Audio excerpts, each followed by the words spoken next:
Hi everyone, Dr. Ushali here. Today I'm going to talk about a product which is used very commonly in hair loss patients as a prescription and also as an OTC, and that is minoxidil. Did you know that the discovery of minoxidil for hair loss was actually an accidental discovery? Minoxidil is available as a medicine that is used for resistant high blood pressure, which is not amenable to normal antihypertensive medicines. So when minoxidil was used in these kind of patients, these people started growing extra hair, or what is called as hypertrichosis. This happened sometime in the 1970s, and in 1980s was the first time minoxidil was made available as an actual lotion for stopping hair loss and causing hair regrowth. Initially, they started coming out with 2% of minoxidil lotion. Then it eventually came up to 5%, 10%, and now even 12% minoxidil lotions are available. Minoxidil is also available in combination with aminexil, with finasteride, with peptides, and a lot of other things for better efficacy. Now, what is the exact mechanism of action of minoxidil? Well, it is not clearly understood, but it basically does two main actions. One is it opens up the potassium channels, which is like an important step in cell cycle proliferation. And secondly, it increases the blood supply to the hair follicles. Both of these activities are responsible for both reduction in hair loss and causing hair regrowth. Now, a lot of people start using minoxidil, use it for a month, and then they say, actually my hair loss has increased after using minoxidil. Well, that is true. In a small proportion of patients, after you start using minoxidil, within a month or so, you might experience a little more loss, what is also called as the telogen hair loss, which is normal.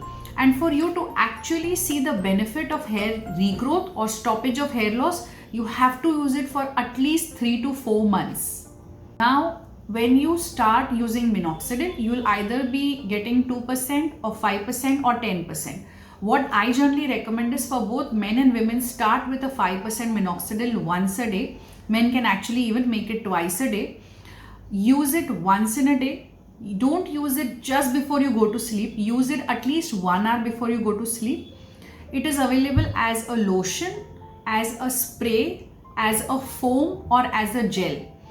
If you type the company name, the bottle name that you have purchased, and you put it on Google or YouTube, they'll actually have a video telling you how it should be applied. Use it clearly as per the instructions given. Don't overdo it. If you've been asked to use 1 ml, use only 1 ml.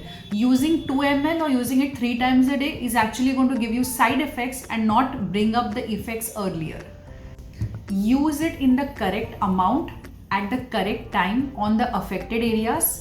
Ensure you're not going to sweat or go to sleep immediately, because most of the minoxidil will go into your pillow covers and not be of any use to you. Ensure that you're not using too much, otherwise it is going to trickle on the sides of the face, and that gives rise to one of the most commonly seen side effects of minoxidil, which is having excessive hair growth in your temples and along your side locks, which is absolutely undesirable, especially in women. So don't use it too much.